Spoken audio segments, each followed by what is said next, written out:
When I asked those same friends and colleagues and family members how they felt about it, and they kind of all responded the same way, and they said, are you crazy? Build your name, don't worry about building your bank account. People are probably saying, wait, he's working less hours, he's not, he's vacationing more, he's doing all these great things, but he says he's making more money. How is that possible? It was tough to have that balance in life. Currently, I own a practice in Totowa and in Hackensack, and life is really good. Life is good. Welcome to the first episode of our Success Leads Clues series, where we interview highly successful doctors and dentists who have also included investing in real estate as part of their repertoire. Now, today, I have a very great guest here today, all right? And this doctor has achieved tremendous levels of success. He's based out of northern New Jersey. And like I said, he has an excellent storytelling. I think that's something that we can all take a lot of nuggets from. So without further ado, I'd like to welcome Dr. Maher. We want to get right into this here. Dr. Maher, tell us a little bit about some of your achievements, your accolades, and some of the great levels of success so that people have a little bit of context. I bought and/or sold 7 dental practices over a 26-year career. I worked for multiple dentists. I've had partners, the variation of owning a practice by yourself or with a partner, being an associate, working in a bigger practice, a smaller practice, I've gone through it. So those who are going into that journey now in the beginning of their career, I don't feel for them. I embrace what they're going through as a really good thing. So anybody that says, oh, it's tough, it's a struggle, that's a great struggle if it's a struggle to you.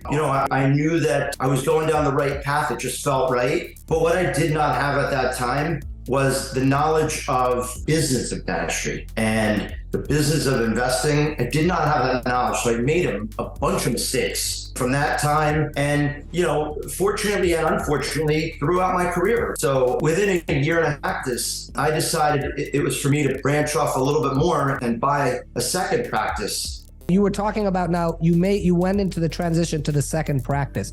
How many years out of dental school and how many years after your first practice? So 1997, I graduate, and 1998 into 99. So 98, I bought my first dental practice. So that whole year of 97 and 98, I was working for a couple different dentists. And 98, I actually bought my first dental practice. 2000, I bought my second dental practice. How was your work-life balance? Thankfully, my wife was very, very understanding and still is with that lack of time at the house. But yeah, she knew I was passionate about it, and she just let me go running. And she said, do what you want to do, and you've been successful so far. And she had believed in me and still does. So it was definitely tough. I can't sit back and say, oh, it was easy, and then I was looking for my fourth or fifth. It was tough to have that balance in life. How would you say that your work-life balance is compared to when you had the 3 practices? You just bought the Montclair practice. You're working 6 days a week. What's different now from then? The biggest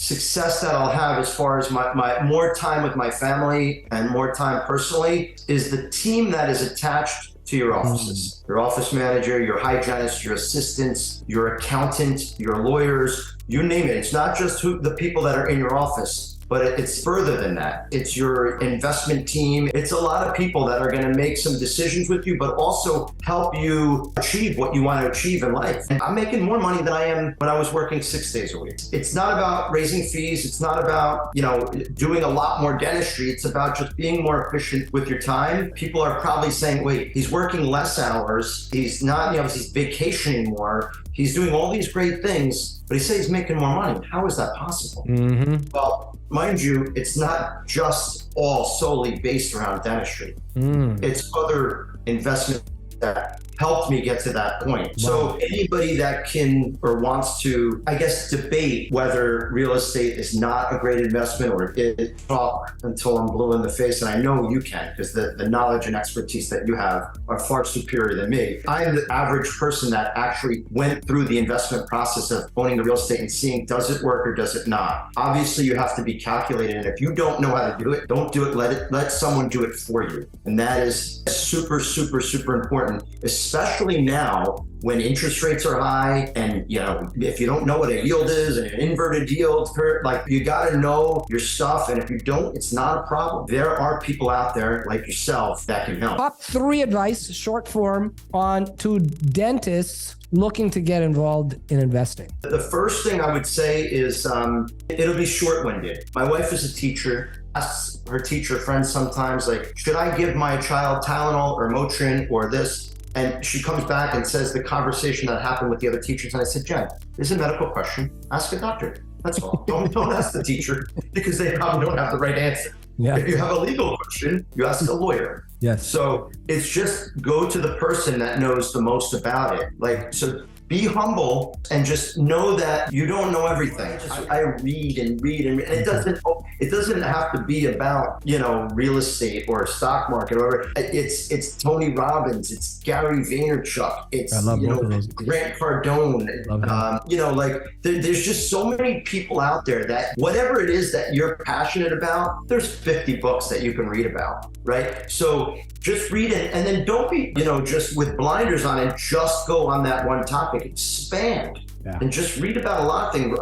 So number 3 is build your name. Don't worry about building your bank account. That's it. Like, just build your, like, who you are as a person, so that anybody, if they talk about you behind the scenes, it's going to be good stuff that they're talking about. Mm-hmm. Your top 3 resources that you would recommend? In no particular order, just a couple books. I think that Gary V, if you follow him, he's just full of, like, everything Gary, full of, like, he is just a marketing and just, like, energy and just, like, go type of guy. And I've always loved Gary V, a YouTuber that I really enjoy, because he dives into real estate a little bit, and he's one that will actually nudge you to say, just go ahead and do it. Save up some money and invest in some real estate. That's me, Kevin, young kid, 31 years old, and he's got a lot of knowledge. He also does some stuff on stock investing and just news and media stuff. But